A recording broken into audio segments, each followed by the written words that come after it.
பெண்கள் எல்லாம் ரொம்ப பாவப்பட்ட ஜென்மங்க. ஏன்னா அவங்களுக்கு உடம்பு சரியில்லைனா கூட அவங்களே தான் அவங்கள பார்த்துக்கணும். அவங்க குடும்பத்தில் இருக்கிறவங்க கூட அவங்கள பார்த்துக்கிற டைம் இருக்காது. பொண்ணுங்கிறவ எங்க இருந்தாலும் அனாதை தான்.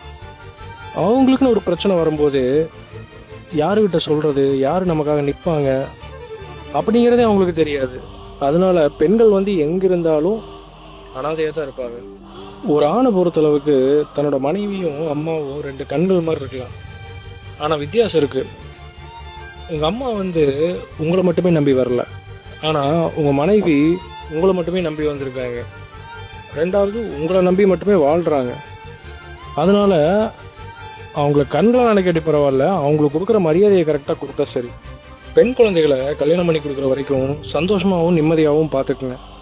ஏன்னா அதுக்கப்புறம் அவங்க அடுத்தவங்க சந்தோஷத்துக்காகவும் நிம்மதிக்காகவும் மட்டும்தான் வாழ்வாங்களே ஒழிய அவங்களோட சந்தோஷத்துக்காக வாழவே முடியாது. கணவன் மனைவி பிரச்சனைக்குள்ள மாமியார் அப்படிங்கிறவங்க உள்ள வராமல் இருக்கிற வரைக்கும் எந்த குடும்பமுமே பிரியவே பிரியாது. இது எல்லாருக்கும் பொருந்தாது, ஒரு சிலர் தான் அப்படி இருக்காங்க.